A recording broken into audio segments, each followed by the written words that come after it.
وما ينطق عن الهوى إن هو إلا وحي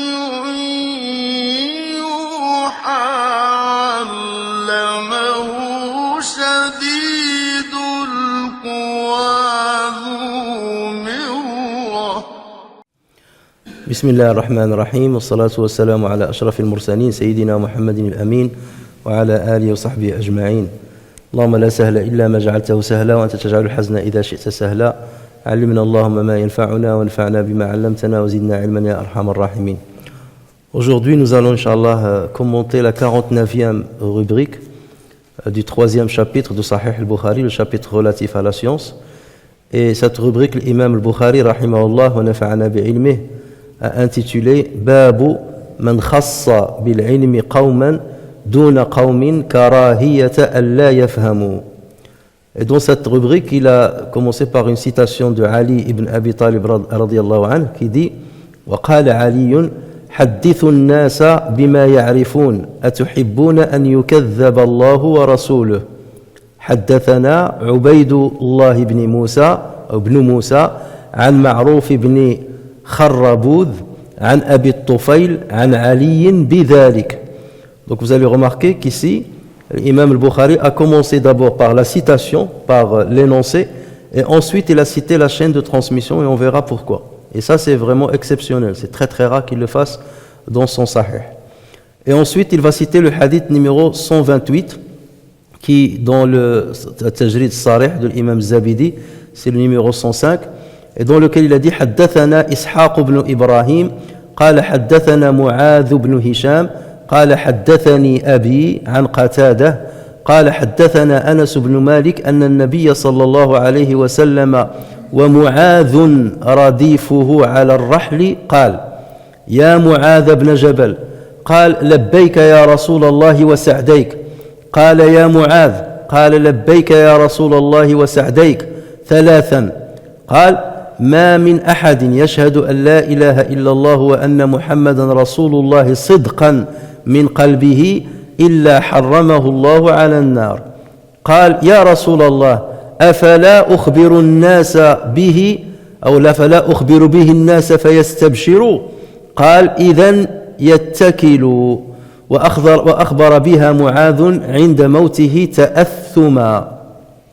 Et ensuite il a cité un troisième hadith dans lequel il a dit, et celui-là vous le trouverez pas dans le Tajrid al-Sarih, et dans lequel il a dit حدثنا مسدد قال حدثنا معتمر قال سمعت أبي قال سمعت أنس بن مالك قال ذكر لي أن النبي صلى الله عليه وسلم قال لمعاذ بن جبل من لقي الله لا يشرك به شيئا دخل الجنة قال ألا أبشر الناس قال لا إني أخاف أن يتكلوا.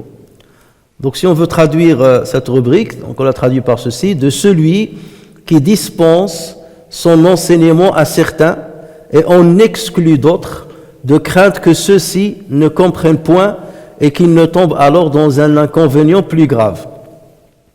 Ali a dit, enseignez aux gens ce qu'ils sont en mesure de comprendre.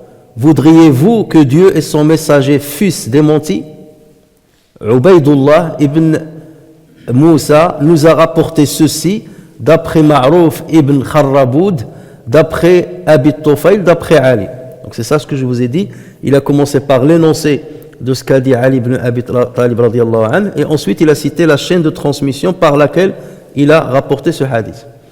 Le hadith 128, Anas ibn Malik a dit, le prophète sallallahu alayhi wa sallam avait pris en croupe sur un memba Mu'adh ibn Jabal et il lui dit, ô Mu'adh ibn Jabal, à ton service en messager de Dieu, répondit Mu'adh. À 3 reprises successives, le prophète sallallahu alayhi wa sallam reproduisit son appel et reçut la même réponse de la part de Mu'adh. Ensuite, le prophète sallallahu alayhi wa sallam dit, il n'y a pas une personne qui témoigne d'un cœur sincère qu'il n'y a d'autre divinité qu'Allah et que Muhammad est l'envoyé d'Allah sans qu'Allah ne la préserve du feu de l'enfer. Ô envoyé d'Allah, reprit alors Mu'adh, puis-je en informer les fidèles afin qu'ils se réjouissent? Alors, répliqua le prophète sallallahu alayhi wa sallam, il compterait sur cela.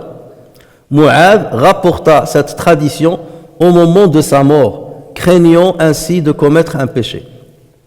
Le hadith 129, Anas ibn Malik radiyallahu anhu a dit, on m'a rapporté que le prophète sallallahu alayhi wa sallam avait dit à Mu'adh, quiconque rencontre Allah sans lui avoir associé un être entrera dans le paradis, ou là au paradis. Puis-je informer les fidèles de cette bonne nouvelle, demanda Mu'adh. Non, répliqua le prophète sallallahu alayhi wa sallam, je craindrais qu'ils ne s'appuyassent là-dessus. Alors regardez, si vous vous rappelez de la dernière rubrique qu'on a commentée, la 48e. Il y a une grande ressemblance entre celle qui a précédé et cette rubrique. Dans l'ancienne rubrique, l'imam al-Bukhari a donné comme titre Babu man taraka ba'da al-ikhtiyari makhafata an yaqsura fahmu ba'd an-nasi anhu fayaqa'u fi ashadd min. Donc c'était le chapitre relatif à celui qui a délaissé certains choix par peur que les gens ne les comprennent pas et qu'ils tombent dans quelque chose de très grave. En revanche, dans cette rubrique, il dit, donc c'est une rubrique qui concerne celui qui va réserver un savoir à une catégorie de personnes, seulement à une partie des gens, par peur que les autres ne comprennent pas. Donc vous voyez qu'il y a une ressemblance. Mais la différence entre les deux rubriques, c'est que celle qui a précédé, il parlait de l'ikhtiyar, ça veut dire du choix. Donc délaisser certains choix. Et rappelez-vous, on avait cité le hadith dans lequel le prophète sallallahu alayhi wa sallam a dit à Aïcha radiyallahu anha, si ce n'était pas par peur que ton peuple le prendrait mal, j'aurais détruit le Kaaba et je l'aurais reconstruite sur les bases, sur les fondations de Ibrahim, et je lui aurais rajouté une deuxième porte, une porte par laquelle les gens rentrent et une porte par laquelle les gens sortent. Donc là, il s'agissait du délaissement d'un choix, d'une œuvre, d'un acte que le prophète sallallahu alayhi wa sallam voulait faire, par peur que ceci conduise à quelque chose de plus grave. D'accord ? Et on a vu que Abdullah ibn Zubayr, lui, il a essayé de réaliser ce vœu du prophète sallallahu alayhi wa sallam lorsque le Kaaba a été détruite. En revanche, ici, il s'agit de réserver certaines paroles ou un enseignement à des personnes, mais pas à tout le monde. Donc vous voyez la nuance. Là-bas, on parle des actes ou bien des choix, et ici, on parle de la transmission du savoir. Certains savoirs, il ne faut pas les transmettre à monsieur tout le monde. L'imam al-Bukhari, rahimahullah, donc comme je vous ai dit, il a commencé par citer une parole de Ali ibn Abi Talib, radiyallahu anhu, et qu'il a rapportée par une chaîne de transmission composée de 3 personnes. Il a dit, c'est Ubaydullah ibn Moussa qui a rapporté ce récit sur Ma'rouf ibn Kharraboud, qui l'a rapporté sur Abu at-Tufayl.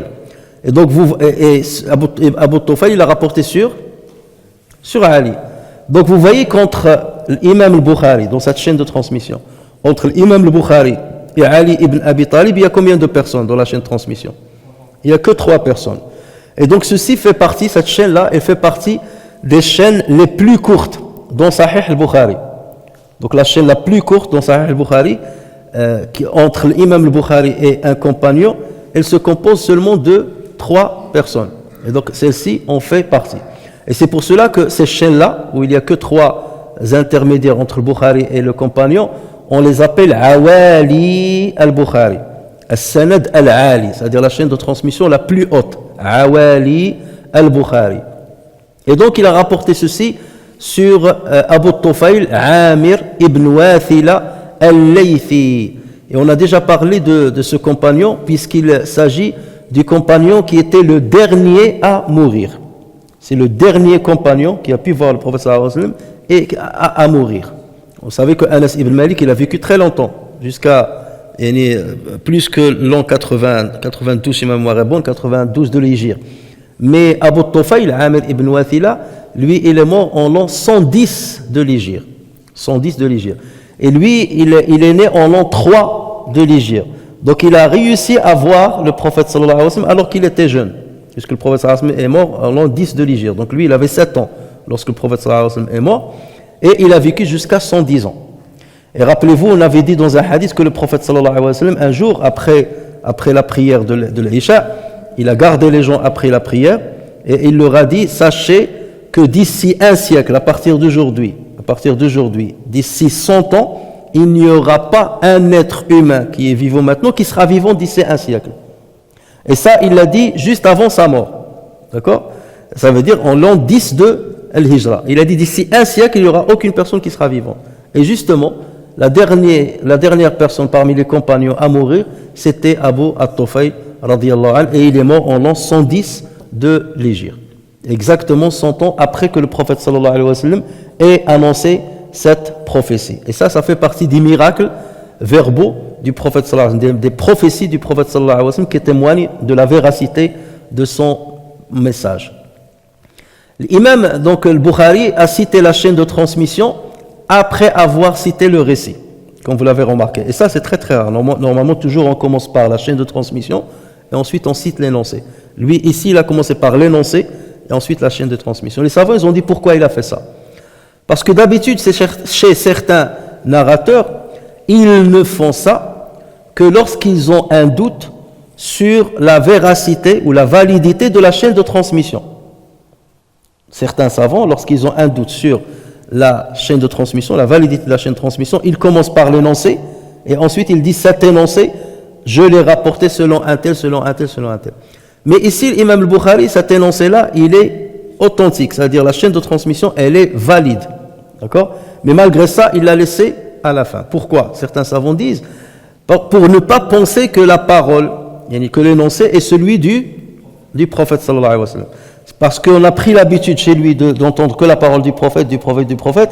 Ici, puisqu'il va nous faire part de la parole de Ali ibn Abi Talib, il a commencé par la parole et ensuite la chaîne de transmission. Pour que justement on se pose la question et on relit une deuxième fois pour dire où est le problème.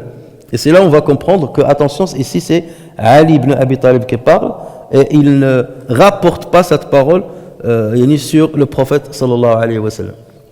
Donc, qu'a dit Ali ibn Abi Talib? Il a dit حدثوا الناس بما يعرفون أتحبون أن يكذب الله ورسوله.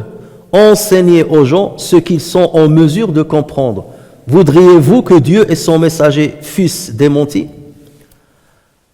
Alors, ce qu'il faut savoir, c'est que dans une assise de savoir, vous avez une mosaïque de personnes qui participent. Vous avez quelqu'un qui peut-être est un débutant, il vient de découvrir l'islam, ou il vient de découvrir les assises où on enseigne le savoir. Tu peux trouver un étudiant qui a beaucoup avancé dans l'acquisition du savoir. Tu peux trouver un savant qui est dans l'assise. Comme tu peux trouver monsieur tout le monde, le commun des musulmans. Et donc parfois, lorsque tu vas parler d'un sujet très sensible ou d'un sujet très compliqué, donc il y a un risque que certaines personnes qui sont dans l'assise ne comprennent rien. Et c'est vrai dans les sciences religieuses, nous avons certaines sciences qui sont très difficiles à cerner. Et on ne les dispense pas à monsieur tout le monde. Par exemple, tu vas parler de ilm al-mantiq, ou bien tu vas parler de ilm usul al-fiqh. Là, on rentre dans des sciences qui sont très très compliquées, très codifiées. Et ils demandent beaucoup d'intelligence, beaucoup de compréhension pour pouvoir les assimiler. Et c'est pour cela que celui qui va dispenser ces cours, il ne faut pas qu'il les dispense n'importe comment ou à n'importe qui.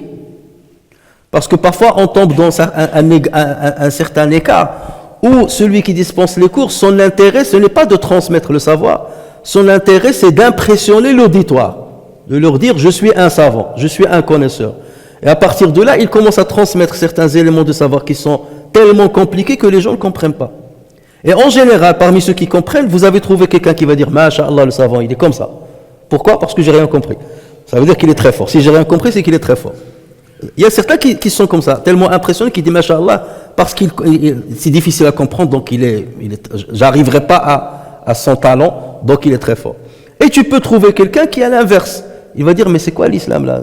Je comprends rien. Moi, je cherche quelque chose de simple. Fais la prière, utilise siwak, lève le pantalon plus haut. Des choses à exécuter, c'est facile. Mais lorsque tu me rentres dans des règles, des complications, l'extraction des décrets religieux à partir des textes, l'authentification des textes et tout ça, tu te dis, mais pour moi, ça c'est compliqué. Oui, c'est compliqué pour toi, mais c'est accessible à d'autres personnes. Et voilà pourquoi dans le discours, il faut toujours adapter le discours par rapport à l'audience. Les cours qu'on donne à des étudiants, à des élèves qui sont assidus, ce n'est pas une exhortation qu'on donne à monsieur tout le monde. Le jour de Jumu'ah ou bien dans les nuits de Ramadan. Ça, ce sont des exhortations qui doivent être assimilées et accessibles à tout le monde. En revanche, pour des cours beaucoup plus techniques, il faut les réserver à des gens qui sont très en avance, ou bien en avance, ou qui sont en quête du savoir. Et Ibn Mas'ud, radiyallahu anhu, dit à ce propos, ما أنت محدث قوما حديثا لا تبلغه عقولهم إلا كان لبعضهم فتنة. Si tu parles aux gens d'un sujet qui n'est pas accessible par leur raison, ceci devient une perturbation pour certains d'eux. Ça, c'est un récit rapporté par l'imam Muslim. Donc ceci, ça se confirme. Ali ibn Abi Talib l'a dit, Abdullah ibn Mas'ud l'a dit. Et d'ailleurs, le proverbe arabe dit Al-mar'u aduwwu jahlih. Al-mar'u aduwwu jahlih. L'homme est l'ennemi de ce qu'il ignore. Lorsque tu ignores quelque chose, tu la détestes. Si bien que vous avez certaines sciences religieuses, il y a une catégorie de musulmans qui les détestent, ou même des savants, de certains savants, ou bien qui se disent savants, qui les détestent parce qu'ils sont difficiles à être accessibles par eux. Par exemple, lorsque tu parles de ilm mantiq, ou bien lorsque tu parles de maqasid sharia al-islamiyya, ou ilm usul fiqh, certains te disent tout ça c'est n'importe quoi, c'est pas des sciences, parce que justement ils sont incapables de les comprendre ou de s'enfoncer pour récolter les perles qui existent dans ces sciences. Et il y a aussi, parfois tu es devant des profils psychologiques difficiles.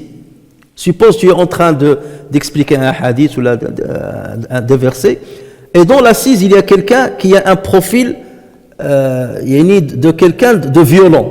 Vous avez parfois certaines personnes, à peine ils découvrent l'islam, il veut prendre les armes. Pour lui, je dois prendre les armes, c'est comme ça que je défends l'islam, c'est comme ça que je suis un bon musulman. Et tu viens devant une personne comme ça, et tu le connais, tu connais son profil psychologique, et tu parles d'un hadith. Comme le hadith qu'on a déjà expliqué dans Sahih al-Bukhari, on m'a ordonné de combattre les gens jusqu'à ce qu'ils attestent qu'il n'y a de Dieu qu'Allah. Et tu dis ce hadith-là et tu ne l'expliques pas.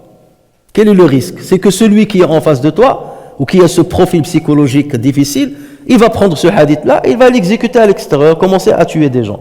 Comme ce qu'on a vu dans certains attentats. C'est des gens qui, lorsqu'ils sont en présence dans un auditoire et tu parles d'un hadith de ce genre ou bien d'une verset dans ce genre, il faut toujours t'arrêter et nuancer et expliquer le hadith et t'élargir dessus, même s'il s'agit de convaincre une personne.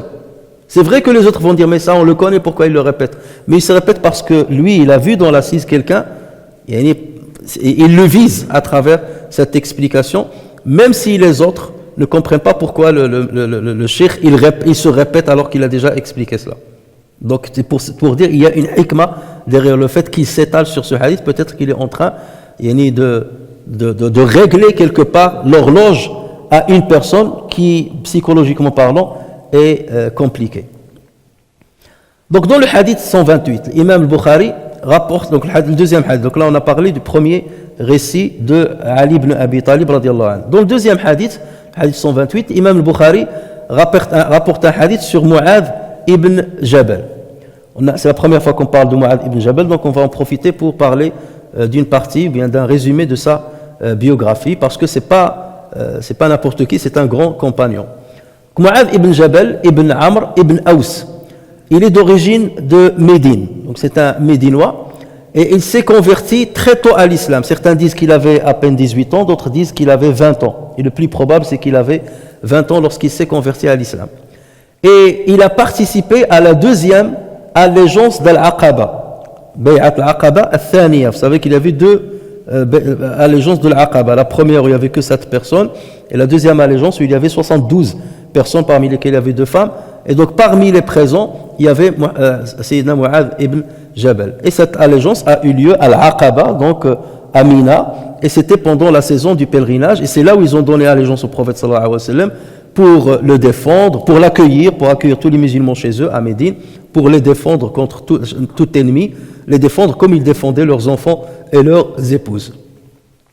Lorsque le prophète sallallahu alayhi wa sallam a immigré à Médine, il a accompli, comme vous le savez, un acte d'engagement fraternel entre l'Ansar et le Muhajirin. Il choisissait toujours un Ansarite et il lui dit, toi tu es le frère d'un Muhajiri, toi tu es le frère d'un Muhajiri, pour l'aider le temps qu'il s'installe bien partager avec lui donc des biens matériaux, lui expliquer le travail, s'il faut travailler un travail pour qu'il puisse devenir indépendant. Et donc le prophète sallallahu alayhi wa sallam a mis un acte de fraternité entre Mu'adh ibn Jabal et Abdullah ibn Mas'ud. Abdullah ibn Mas'ud en tant que muhajir et Mu'adh ibn Jabal en tant que ansari. Et Abdullah ibn Mas'ud, vous connaissez sa valeur. Donc vous voyez comment le prophète sallallahu alayhi wa sallam il choisit des profils qui se rapprochent et des profils justement qui peuvent correspondre l'un à l'autre. Sayyidina Mu'adh a participé à l'expédition de Badr et à toutes les expéditions auxquelles le prophète sallallahu alayhi wa sallam était présent.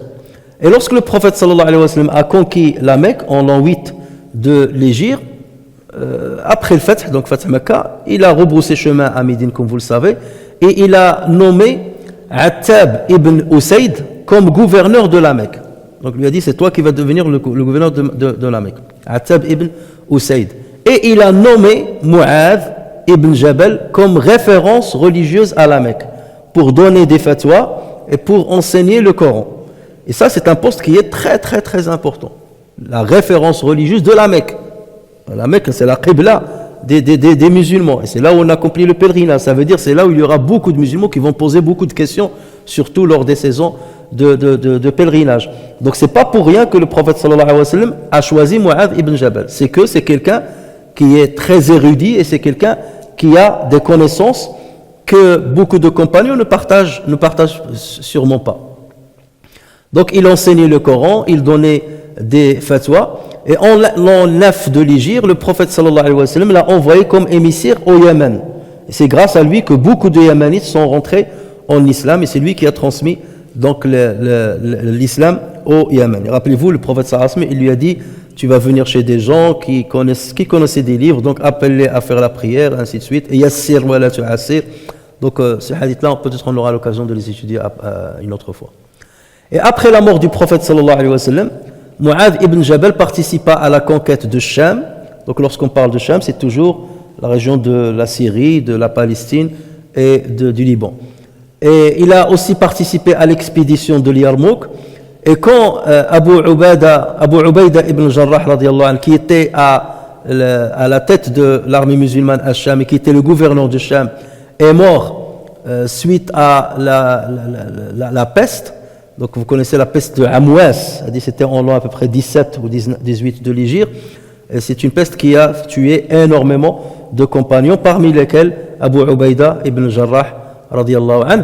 Donc c'est Mu'adh ibn Jabal qui est devenu gouverneur de Cham.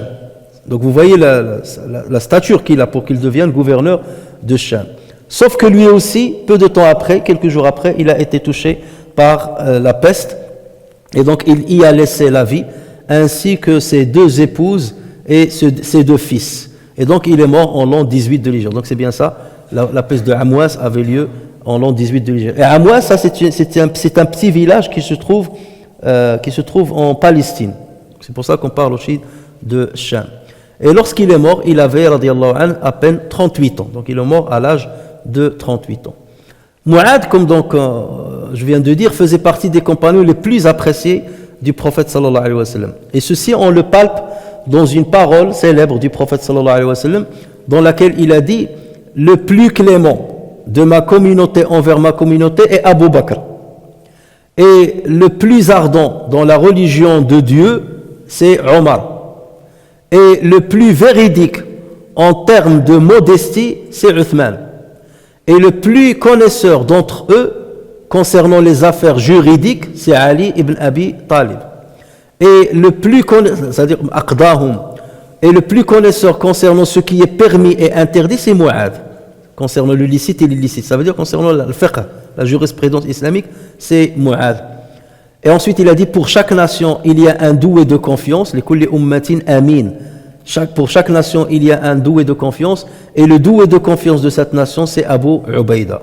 Abu Ubaida ibn Jarrah, et ce hadith a été rapporté par Al-Bayhaqi. Donc vous voyez comment le prophète sallallahu alayhi wa sallam a cité que quelques compagnons et il a intégré parmi ses compagnons Mu'adh ibn Jabal. Ça montre bien qu'il avait une place privilégiée parmi les musulmans et le prophète sallallahu alayhi wa sallam lui vouait une grande considération. Abu Daoud et Nasa'i rapporte que le prophète sallallahu alayhi wa sallam a pris Mu'adh un jour par la main et il lui a dit à 2 reprises, Ya Mu'adh, Wallahi inni la uhibbuk. Oh Mu'adh, je jure par Dieu que je t'aime. Regardez ce témoignage. Imaginez le prophète qui le prend par la main et il lui dit ce témoignage. Ça vous montre l'affection qu'il avait pour ce compagnon. Ensuite, il lui dit, je vais t'apprendre quelque chose, il retient là, nommez la tada an taqula dubura kulli salat, Allahumma a'inni ala dhikrika wa shukrika wa husni ibadatik. Nommez jamais de dire après chaque prière, Seigneur Allah, aide-moi pour te mentionner, te remercier et parfaire ton adoration. Et donc à chaque fois qu'après la prière vous dites Allahumma a'inni ala dhikrika wa shukrika wa husni ibadatik, rappelez-vous que ce conseil-là a été donné par le prophète sallallahu alayhi wa sallam à Mu'adh ibn Jabal. C'est Mu'adh qui nous a transmis cette tradition. Abdullah ibn Amr ibn al-As radiyallahu anhuma a rapporté que le prophète sallallahu alayhi wa sallam a dit, prenez le Coran de 4 personnes. Si vous voulez apprendre le Coran, prenez-le et apprenez-le de 4 personnes. Ubay ibn Ka'b, Abdullah ibn Mas'ud, Mu'adh ibn Jabal et Salim Mawla Abi Hudhayfa. Donc Mu'adh faisait partie des 4 personnes qui maîtrisaient le plus le Coran. C'est un hadith rapporté par Al-Hakim et Al-Bazzar.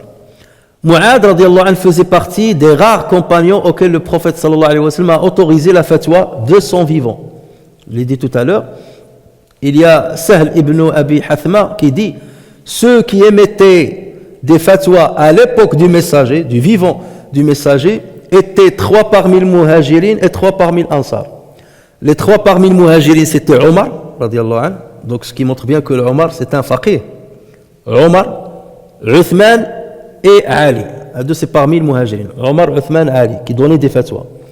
Et parmi les Ansar, Ubay ibn Ka'b, Mu'adh ibn Jabal et Zayd ibn Thabit. Et Zayd ibn Thabit, c'est lui qui a, sous la demande ou l'ordre de Abu Bakr Siddiq, qui a rassemblé le premier volume du Coran, et il a fait le deuxième rassemblement à l'époque de Uthman ibn Affan, et il était à la tête d'un comité qui a été chargé de faire ce travail. Mu'adh a rapporté 108 hadiths. Donc en tout ce qui a été rapporté comme hadith par Mu'adh bin Jabal, il y en a 108 hadiths sur le prophète sallallahu alayhi wa sallam. Alors dans notre hadith qui nous intéresse, Anas ibn Malik nous apprend que Mu'adh était sur un même bas c'est une même monture que le prophète sallallahu alayhi wa sallam, et le prophète, il s'agit en fait d'un âne, parce qu'il y a une autre version de ce même hadith qu'on va retrouver chez Muslim, c'est le hadith numéro 30, et on va le retrouver aussi chez Al-Bukhari, c'est le hadith 5967. Donc c'est dans ce hadith-là, cette version-là, il fait référence au même hadith, et là il était précisé que le prophète sallallahu alayhi wa sallam était sur un âne. Bon, déjà, on apprend beaucoup de choses à travers ça. Ça dénote quoi? Ça dénote d'abord la modestie du prophète sallallahu alayhi wa sallam. Un prophète, un gouverneur, quelqu'un qui est aimé par tout le monde, quelqu'un qui pouvait être l'homme le plus riche de son peuple, qui est sur un âne. Déjà, ça montre la modestie du prophète sallallahu alayhi wa sallam. Deuxième chose, ça vous montre aussi l'affection que portait le prophète sallallahu alayhi wa sallam à Mu'adh bin Jabal. Troisième chose, ça nous montre qu'on a le droit d'être à 2, voire même à 3, sur la même monture, dès lors que notre poids ne représente pas une charge insupportable à la monture.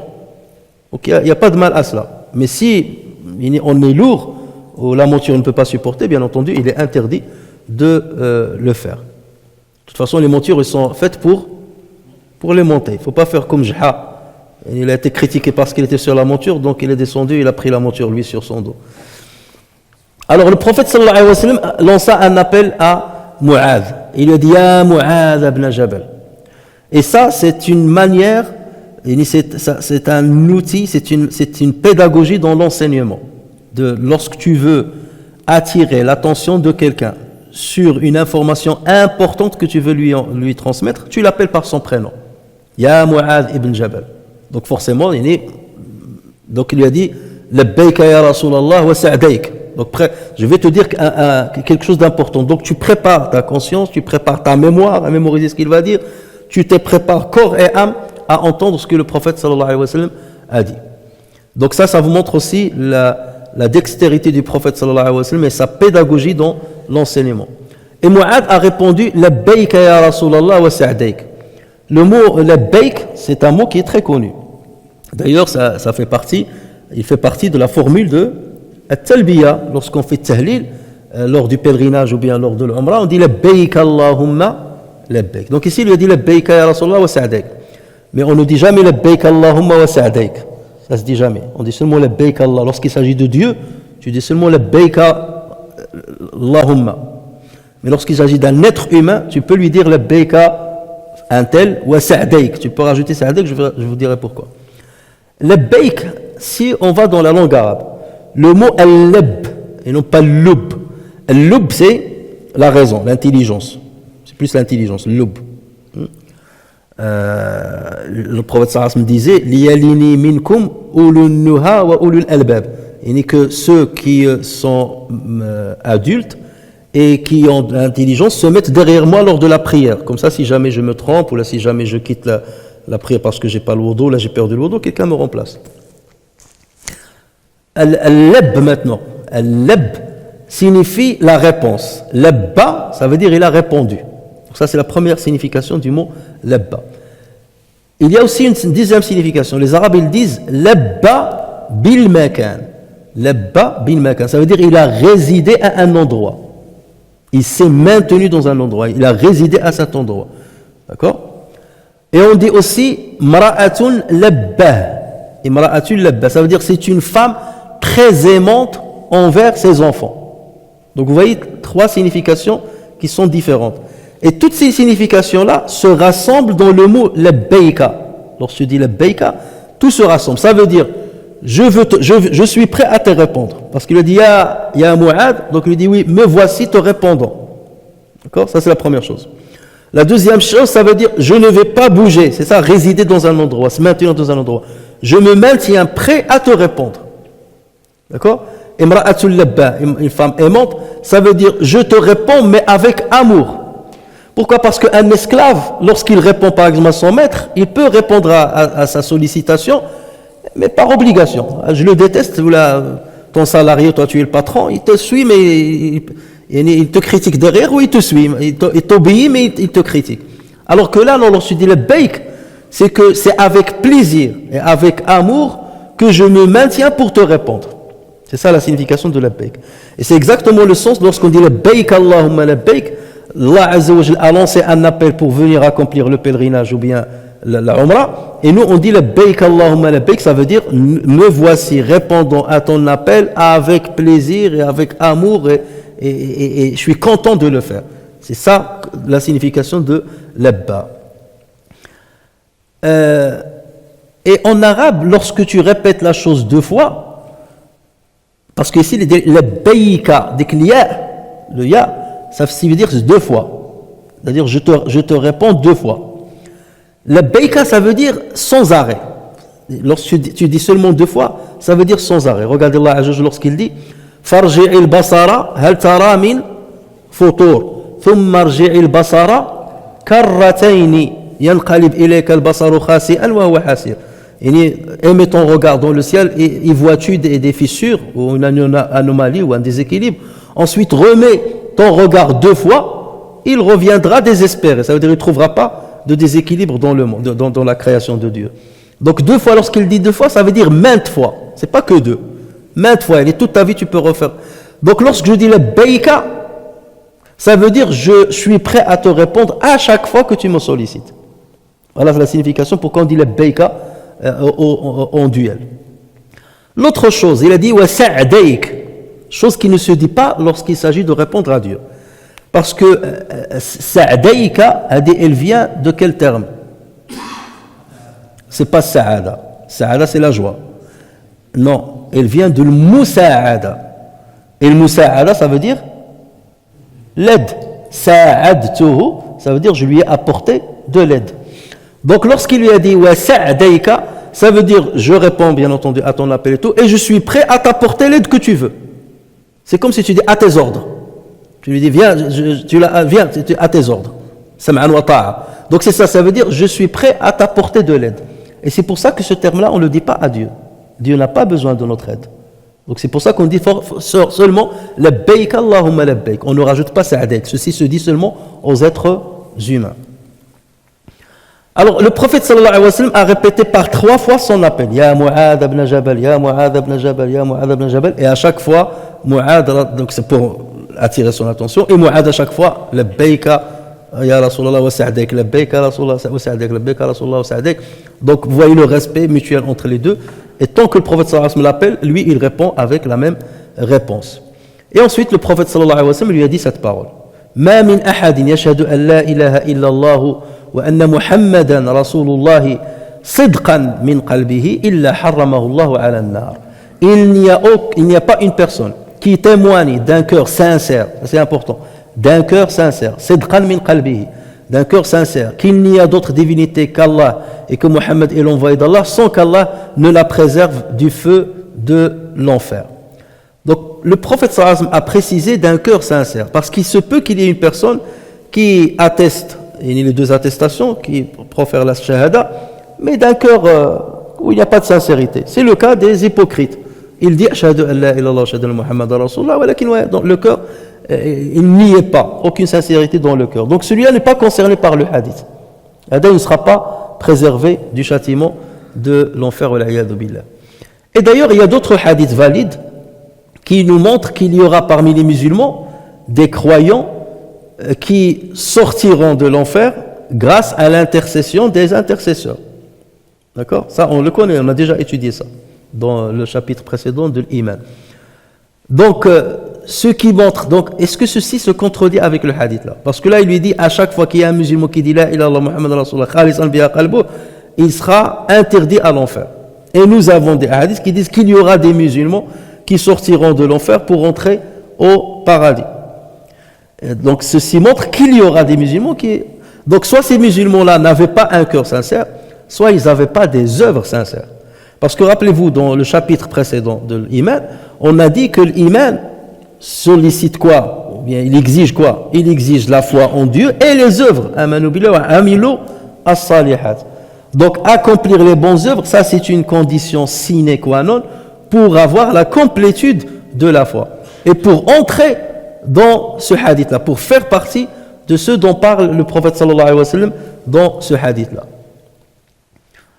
Donc, ça suppose que le croyant est véridique et qu'il accomplit des bonnes œuvres.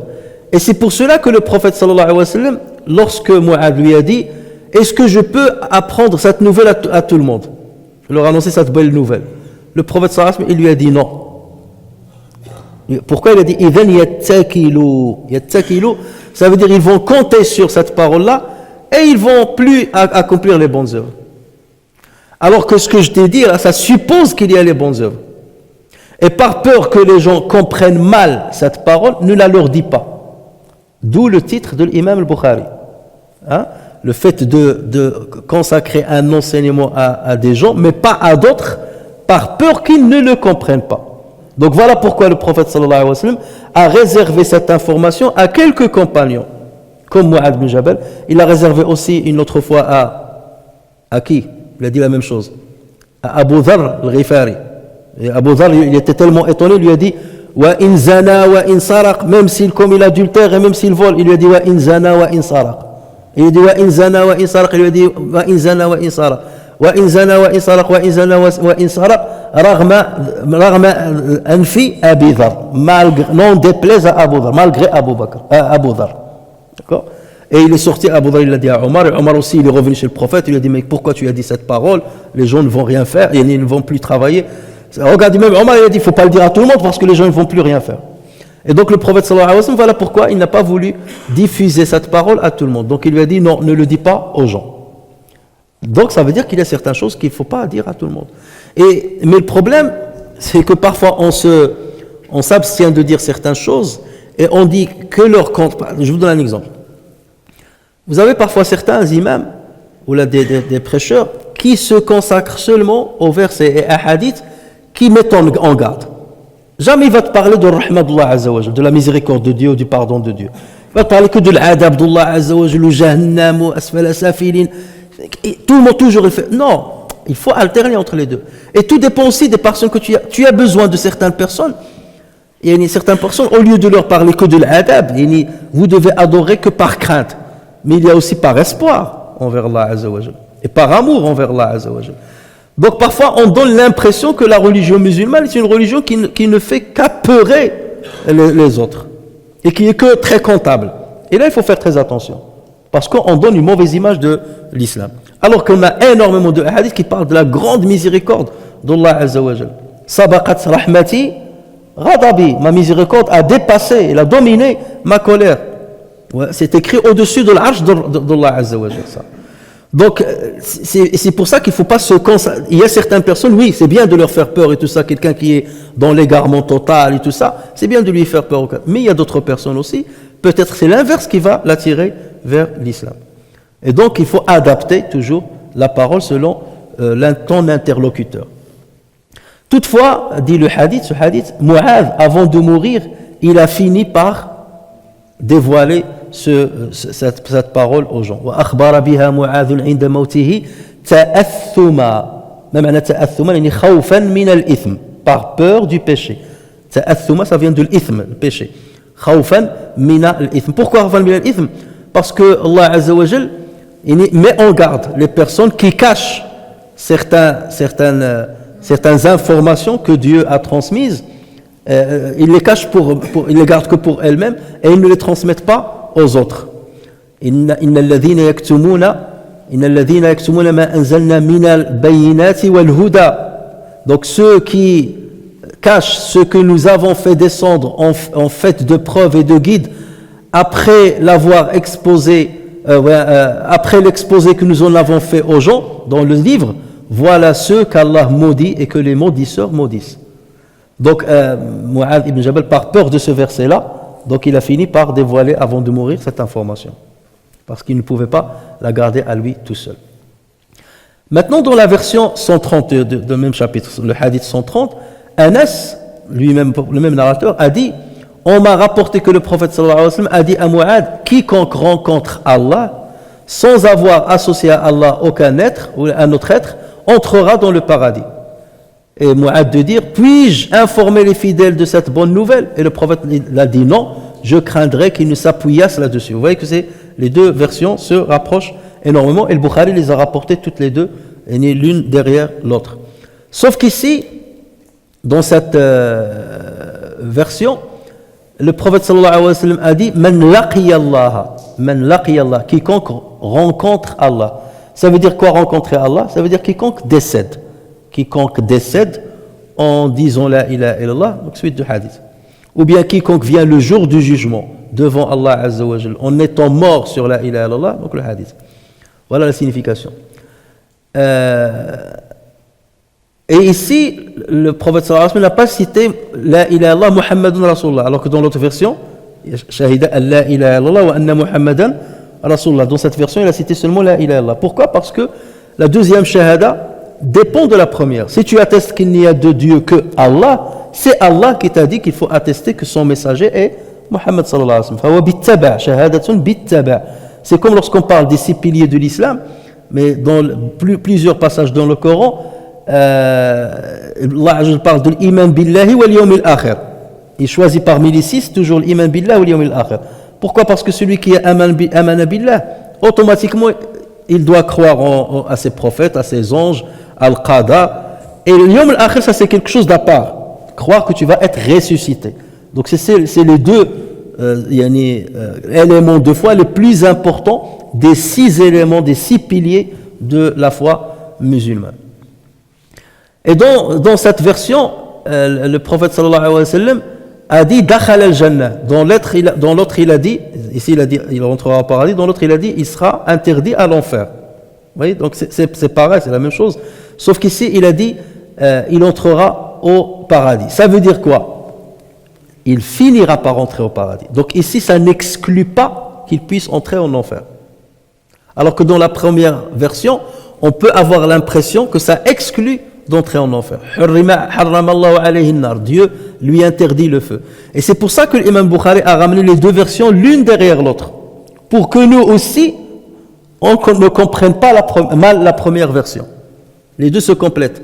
C'est pour dire attention alors il se peut que la personne entre en enfer. La preuve, c'est cette deuxième version où Allah dit, le prophète sallallahu alayhi wa sallam dit, il entrera au paradis.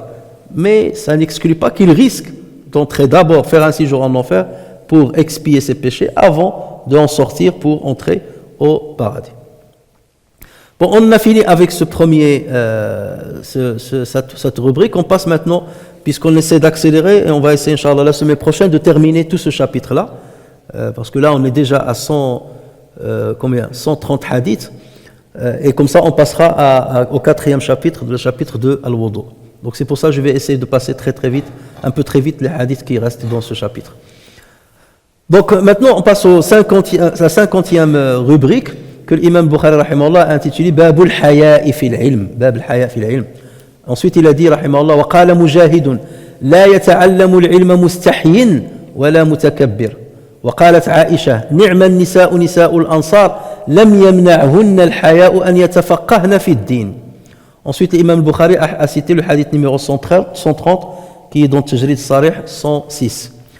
Il a dit rahimahullah haddathana Muhammad ibn Salam قال حدثنا أو أخبرنا أبو معاوية قال حدثنا هشام بن عروة عن أبيه عن زينب ابنة أم سلمة عن أم سلمة قالت جاءت أم سليم إلى رسول الله صلى الله عليه وسلم فقالت يا رسول الله إن الله لا يستحيي من الحق فهل على المرأة من غسل إذا احتلمت قال النبي صلى الله عليه وسلم إذا رأت الماء فغطت أم سلمة تعني وجهها وقالت يا رسول الله أو تحتلم المرأة قال نعم تربت يمينك فبما يشبهها ولدها. Ensuite, Imam Bukhari a cité un deuxième hadith, le hadith 131, qui n'existe pas dans le résumé que vous avez. Pourquoi? Parce qu'on l'a déjà, il a été déjà mentionné dans l'autre chapitre, plus tôt, et on l'a déjà expliqué.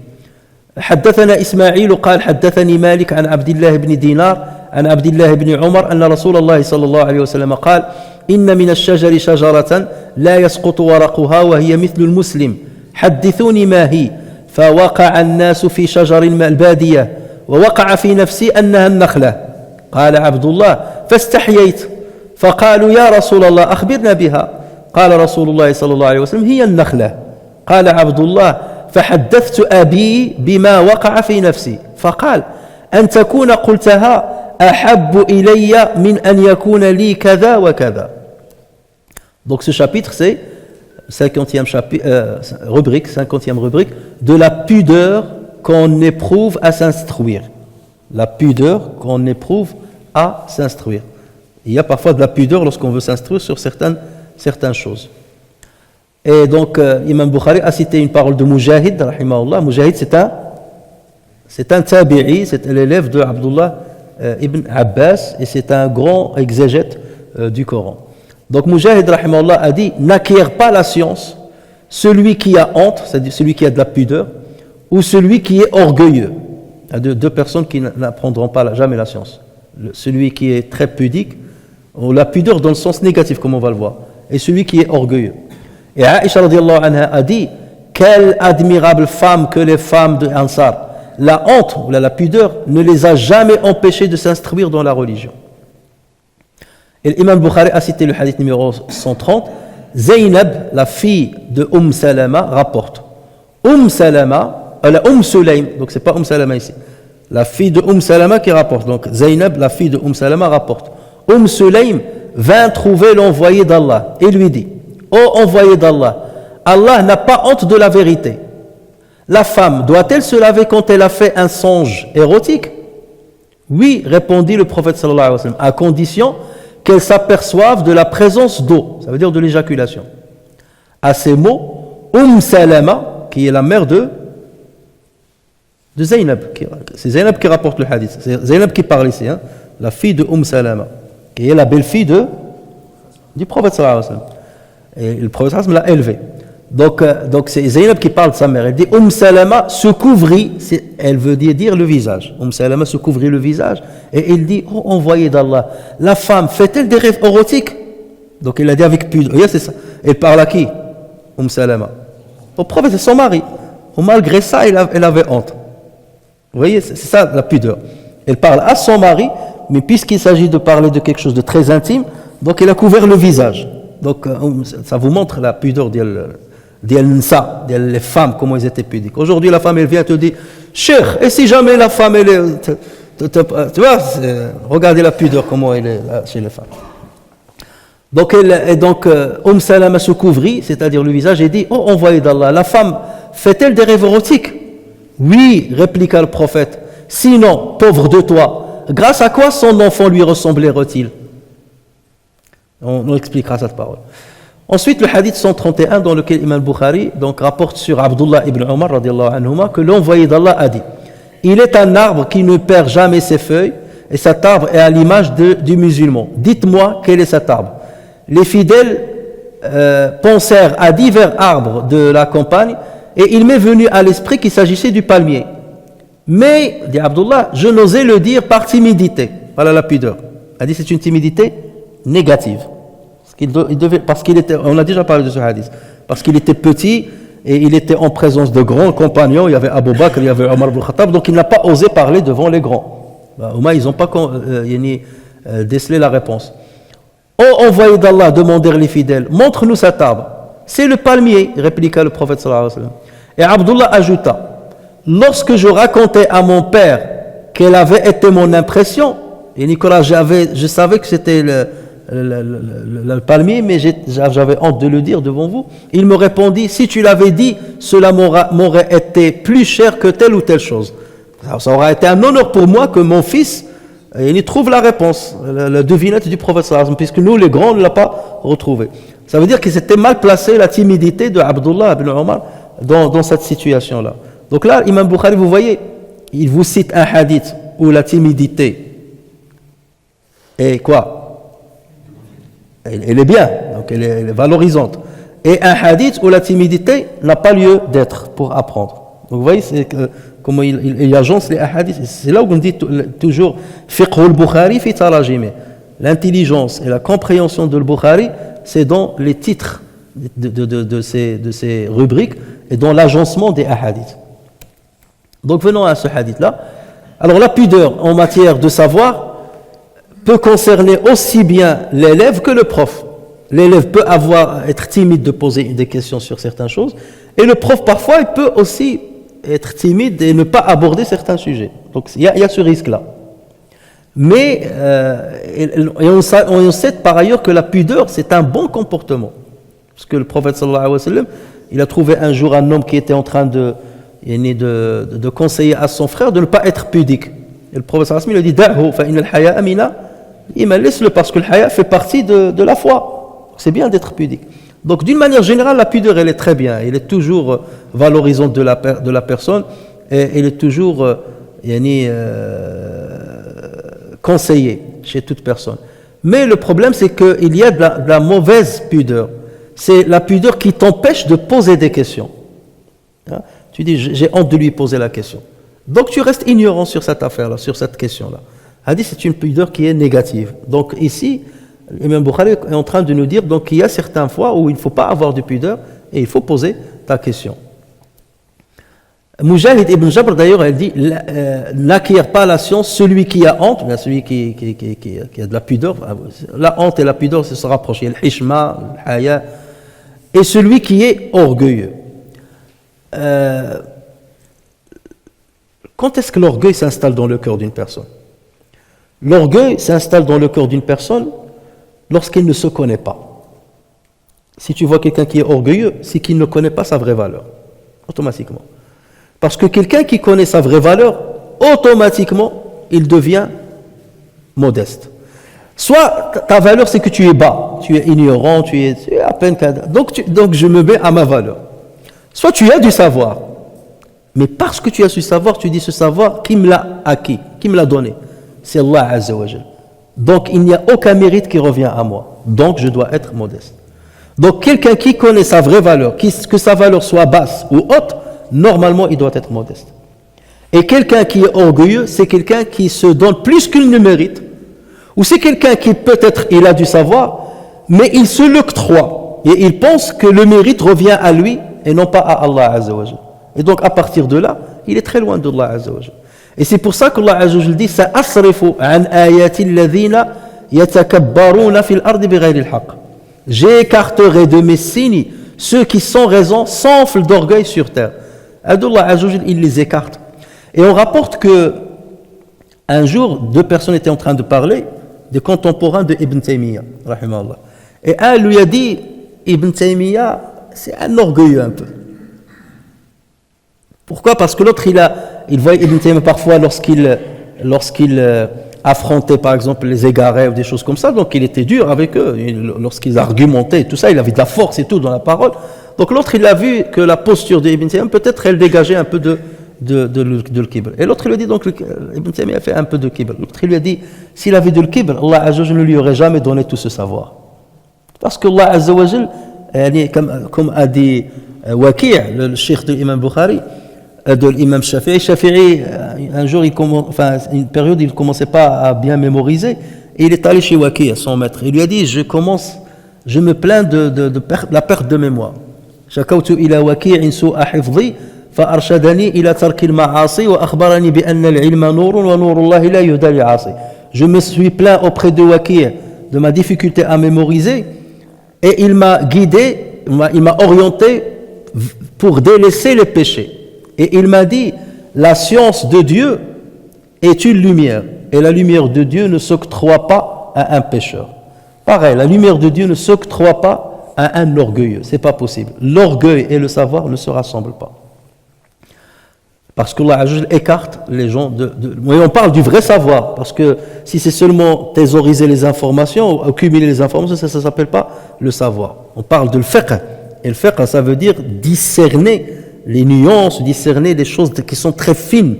Et ce n'est pas seulement mémoriser et cumuler et thésauriser les informations. Il y a une différence entre thésauriser des informations et avoir la dextérité de tirer profit de ces informations. Aïcha radiyallahu anha a aussi dit une parole, elle a dit « Quelle admirable femme que les femmes des Ansar, la honte ne les a jamais empêchées de s'instruire dans la religion. » Autrement dit quoi? La pudeur n'empêchait pas les femmes de l'Ansar de venir poser des questions sur la religion, même s'il s'agissait de questions qui sont très intimes. Parce que, rappelez-vous, une autre fois, on a parlé qu'on a dit qu'il y avait une différence entre les femmes de l'Ansar et les femmes de l'Muhajirin. Culturellement parlant, il y avait une divergence entre eux, une différence. Les femmes de l'Ansar, c'était des femmes qui étaient un peu, on ne va pas dire féministes, mais qui osaient. D'accord? Ils posaient des questions, ils venaient chez le prophète, ils posaient des questions, comme Sulaym. Ils posaient des questions, ils n'avaient pas honte à ce niveau-là. Les femmes de l'Muhajirin, non, ils étaient très timides et très pudiques. Les femmes de l'Ansar, elles pouvaient contredire leur mari. Lorsque le mari dit quelque chose, elle lui dit non, je ne suis pas d'accord avec toi et tout ça et tout ça. Les femmes de l'Muhajirin n'osaient pas ça. Et c'est pour cela qu'un jour, Omar ibn Khattab, sa femme, il lui a mal répondu. Il lui a dit, comment tu oses me répondre comme ça? Les femmes de l'Ansar, ils se permettent de faire ça. Donc j'ai appris d'elle. Ah bon, oui. Oui, d'accord. Donc il est allé voir sa fille. Il n'a pas pensé à sa femme, c'est pas grave. Toi, il est allé chez sa fille, chez Hafsa. Il lui a dit, toi, tu réponds parfois au prophète? Oui, je le fais. Omar, il était choqué. Comment ça, parce que chez nous, ça ne se fait pas chez les Muhajirin. Donc là, c'est une question de culture. Donc vous pouvez trouver et c'est pour ça que les femmes d'aujourd'hui ne sont pas comme leurs mamans, ne sont pas comme leurs grand-mères. Voilà, les générations changent, les lieux changent, donc aussi la culture, elle change. Et les attitudes changent. Donc ici, ce fut le cas. C'est pour ça que Aïcha, elle a fait cette exclamation. Elle a dit, quelle admirable femme que les femmes de l'Ansar. La honte ou la pudeur ne les empêchait pas d'apprendre, alors que nous, on n'ose pas. Au moins, elles osaient. Et d'ailleurs, regardez, Salama, il a caché le visage, alors qu'elle parle à son mari. Vous voyez? Donc là, elle s'exclamait, c'est extraordinaire, les femmes de l'Ansar, ils ne sont pas comme nous. Donc là, c'est pour dire aussi que la pudeur, dans ce cas-là, elle n'est pas bienvenue pour apprendre. Il ne faut pas avoir la pudeur, la pudeur ne doit pas t'empêcher de poser des questions. Aïcha, ici, elle valorise les femmes de l'Ansar dont la pudeur ne les empêche pas de poser des questions sur leur religion. Alors, ces deux récits ont été rapportés par d'autres narrateurs avec des chaînes de transmission authentiques. Le premier, c'est Abu Nu'aym et le deuxième, c'est Muslim. C'est seulement pour vous dire que parce que les deux récits, l'imam al-Bukhari les a rapportés, celui de Mujahid et celui de Aïcha radiallahu anha, il les a rapportés sans chaîne de transmission. Donc on dit que c'est un récit, comment on l'appelle? Sans chaîne de transmission. Un récit suspendu, mu'allaq. Mais comme on a dit, mu'allaqat al-Bukhari, les savants on les ont étudiés dans le détail, ils ont trouvé qu'elles étaient toutes des récits authentiques avec des chaînes de transmission authentiques. La preuve, voilà, donc ces deux récits-là ont été rapportés par Abu Nu'aym dans le Hilya al-Awliya, et ils ont été rapportés par Muslim, ça veut dire que c'est des récits qui sont authentiques. Ensuite, l'imam Bukhari a cité un hadith sur Zaynab, la fille de Salama. Et il s'agit ici de Zaynab, fille de Abu Salama ibn Abd al-Asad. Son père c'est Abu Salama ibn Abd al-Asad. Et sa mère c'est Salama. Mais on dit pourquoi on dit Zaynab bint Salama et on ne dit pas Zaynab bint Abi Salama. Normalement d'habitude on rattache l'enfant à son père. Et ici on l'a rattaché à... Pourquoi? Parce que sa mère c'est l'épouse du prophète sallallahu alayhi wa sallam. Donc quelque part c'est par estime pour dire c'est la fille de Salama qui est l'épouse du prophète. Donc c'est par transition c'est la belle-fille du prophète sallallahu alayhi wa sallam. D'accord? Donc tu choisis d'attribuer la personne au plus honorable. Donc c'est plus honorifique pour elle de l'attribuer à sa mère qu'à son père, dès lors que sa mère est devenue l'épouse de Mohammed sallallahu alayhi wa sallam. Donc vous voyez, même ces nuances-là sont très, très importantes. Zaynab radiyallahu anha rapporte que Sulaym, donc cette fois-ci c'est Sulaym bint Milhan. Sulaym c'est elle, la mère de Anas ibn Malik. On a déjà parlé, lorsqu'on a parlé de la biographie d'Anas ibn Malik, c'est elle qui est venue chez le prophète sallallahu alayhi wa sallam, il lui a dit voici Unais, mon fils Unais, Anas ibn Malik, je te le mets pour qu'il soit à ton service. Hein? Garde-le à ton service. Et Anas est resté au service du prophète sallallahu alayhi wa sallam pendant 10 ans. Donc c'est elle, c'est sa mère. Et son mari s'appelait Abu Talha. Donc cette femme-là, Sulaym, est venue voir le prophète sallallahu alayhi wa sallam. Et donc c'est une ansarite. C'est pour ça qu'elle n'a aucune gêne à ce niveau-là. Et donc il lui a posé une question sur le songe érotique. Ça veut dire le rêve érotique que la personne fait et qui parfois se termine par une éjaculation. Alors bien entendu, une telle question suscite une gêne, aussi bien d'une femme que de l'homme qui va recevoir la question. Donc elle sera, normalement, la femme va poser une question à un homme, elle va être gênée de parler de le songe érotique et tout ça. Et l'homme aussi, il va être gêné de répondre à une femme qui lui parle de ces choses qui sont intimes. Mais ceci ne doit pas représenter un obstacle pour apprendre ou enseigner les convenances de la religion. La pudeur ne doit pas t'empêcher de poser la question et la pudeur ne doit pas t'empêcher de répondre à la question, même lorsqu'il s'agit d'une chose qui est intime. Sulaym, radiyallahu anha, donc n'avait pas honte, donc comme on a dit, contrairement aux femmes de la Mecque, elle n'avait pas honte à poser ce genre de questions. Mais regardez comment elle a introduit sa question. Elle lui a dit, Ya Rasulallah, inna Allah la yastahyi min al-haq. Elle est intelligente. Elle dit, oh messager d'Allah, Allah n'a pas honte de la vérité. Ça veut dire, qu'est-ce qu'elle entend par Allah n'a pas honte de la vérité? Inna Allah la yastahyi min al-haq. Hein? Donc il voulait dire, c'est-à-dire Allah ne s'empêche pas de montrer la vérité, quel que soit le sujet. Et le Coran, il nous parle des choses intimes et tout ça. Allah ne s'empêche pas de montrer la vérité, quel que soit le sujet. Inna Allah la yastahyi min al-haq. Donc le prophète, il va dire oui. Donc moi aussi, donc, je vais te poser une question. Et conformément à ce que Allah Azza wa Jal se permet d'aborder comme sujet. Donc quelque part, elle est en train de montrer au prophète sallallahu alayhi wa sallam que j'ai de la moralité, que j'ai de l'éthique et que j'ai de la pudeur. Parce que si elle vient comme ça d'une manière crue, alors sallallahu les rêves érotiques commencent, donc elle presse c'est un sujet sensible, parce que j'ai envie d'apprendre et parce que Dieu ne s'empêche pas de nous apprendre tout, même sur des sujets très intimes, donc je me permets de te poser la question. Donc une belle introduction d'une femme intelligente. Ensuite, elle voulait par là justifier la raison qui l'a poussée à outrepasser la pudeur et la gêne pour poser une question intime au prophète sallallahu alayhi wa sallam. Le prophète sallallahu alayhi wa sallam, il a dit, donc elle lui a dit, donc est-ce que une femme qui fait un songe érotique, est-ce qu'elle doit se laver? Ça veut dire faire les grandes ablutions. Et le prophète sallallahu alayhi wa sallam, il lui dit oui, à condition qu'elle s'aperçoive ensuite de la présence d'eau. إِذَا رَأَتِ الْمَاءِ. إِذَا رَأَتِ الْمَاءِ. Et lorsqu'on dit إِذَا رَأَتْ, ça ne veut pas dire qu'il faut forcément voir. Même si tu ne vois pas, mais tu te rappelles que dans le songe, tu es arrivé au point de l'orgasme, dans ce cas, il faut faire les grandes ablutions. Mais إِذَا رَأَتِ الْمَاءِ, ça veut dire que l'eau est sortie. C'est s'aperçoit que l'eau est sortie. Alors, cette question, puisqu'on parle de ce sujet-là, allons-y jusqu'au bout. Déjà, ça vous montre déjà la grandeur de l'islam qui parle de tous les détails. Et scientifiquement parlant, c'est quelque chose qui est très important. Parce que jusqu'à peu longtemps, on pensait que la femme ne pouvait pas avoir une éjaculation. Lorsqu'on cherche dans l'histoire, à partir de quand on a commencé à parler de l'éjaculation chez la femme, c'est en 1950, par un scientifique qui s'appelle Ernest Grafenberg. Donc c'est là où c'est un premier scientifique qui a commencé à détailler ce processus biologique chez la femme. Mais on a trouvé cette question-là qui a été mentionnée au XIe siècle. Au XIe siècle de l'ère chrétienne. Mais regardez, le prophète sallallahu alayhi wa sallam en parlait il y a 14 siècles.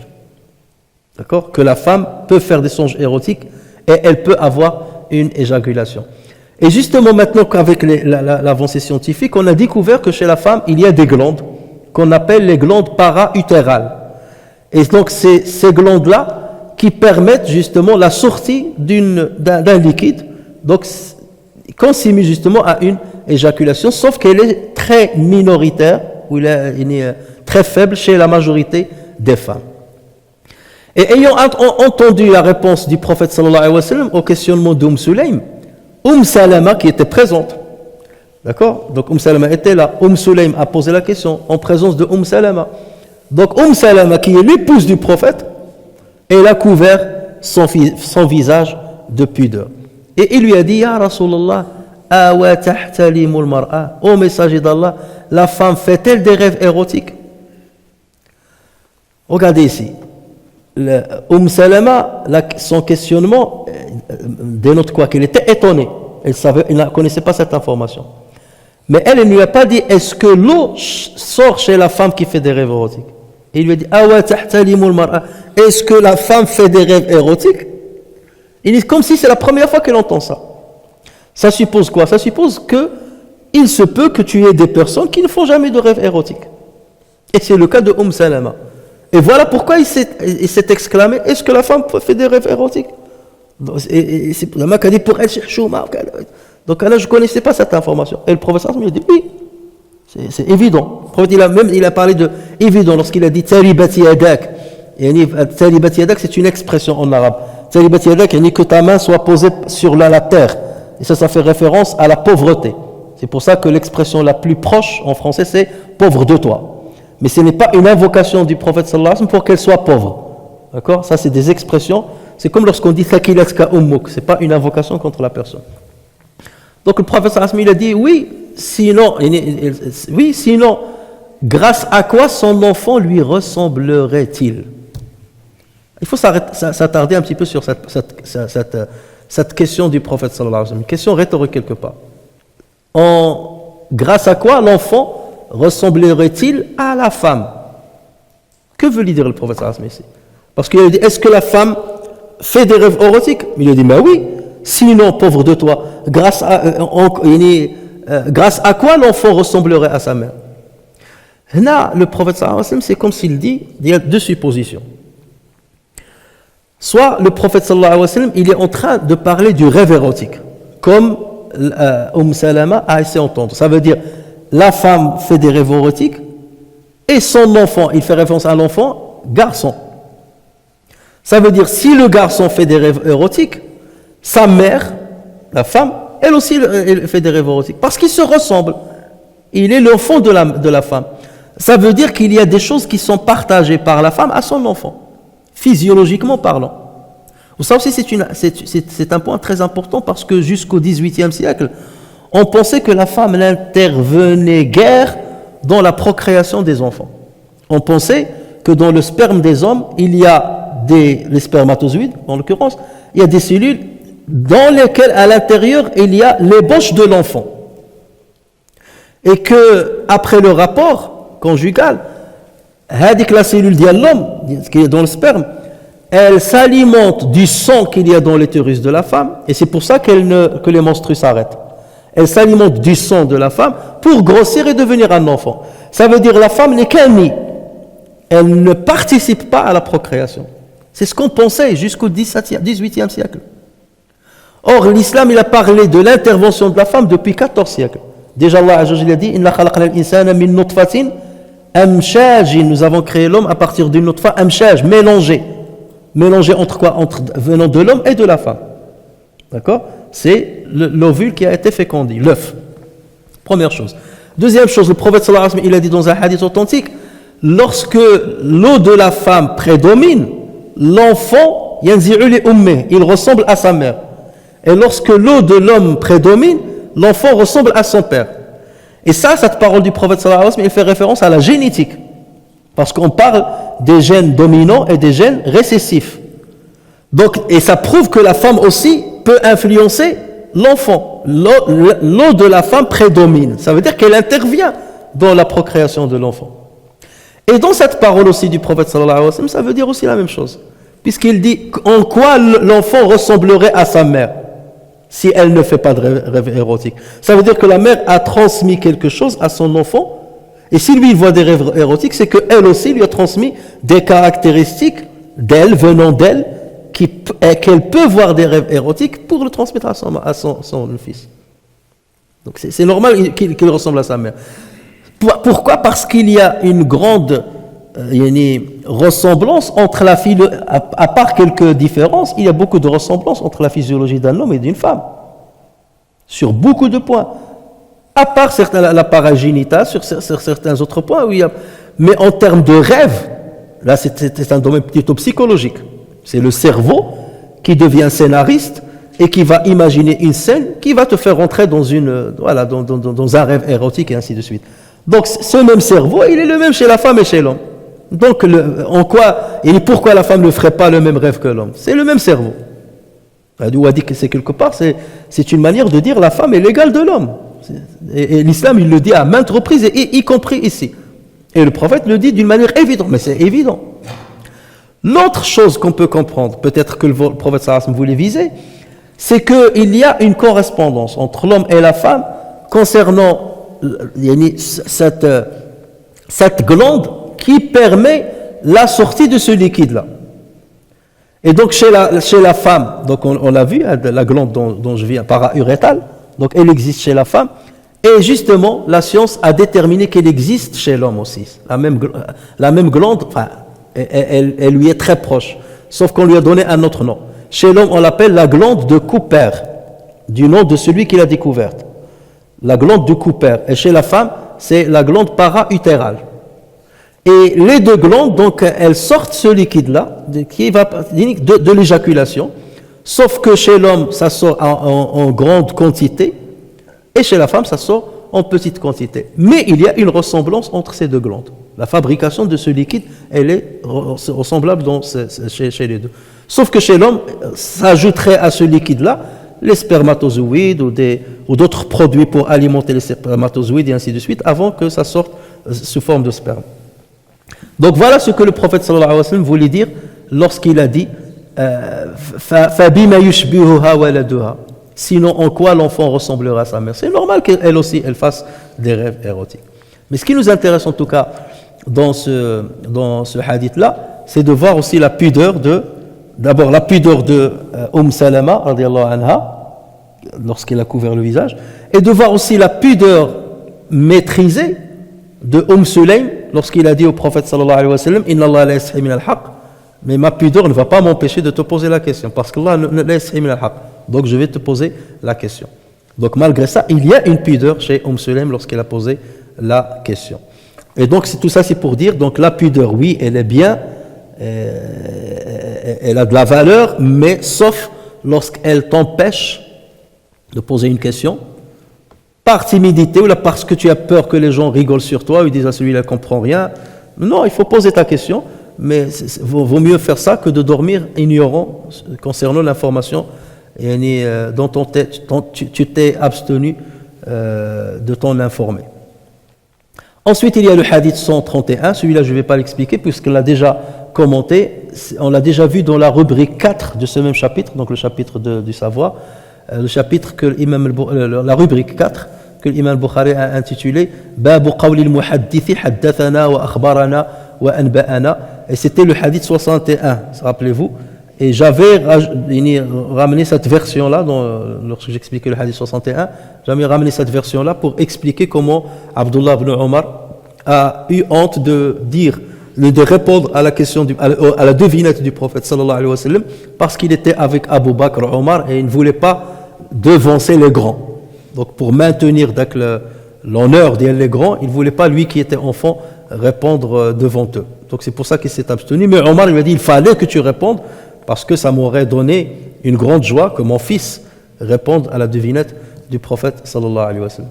أسأل الله تبارك وتعالى أن ينفعنا بما سمعنا وأن يعلمنا ما ينفعنا وأن يجعلنا من عباده الأتقياء الأنقياء الأصفياء البراء من كل شرك إنه على ذلك قدير بالإجابة جدير. سبحانك اللهم وبحمدك نشهد أن لا إله إلا أنت نستغفرك ونتوب إليك. سبحان ربك رب العزة عما يصفون وسلام على المرسلين والحمد لله رب العالمين.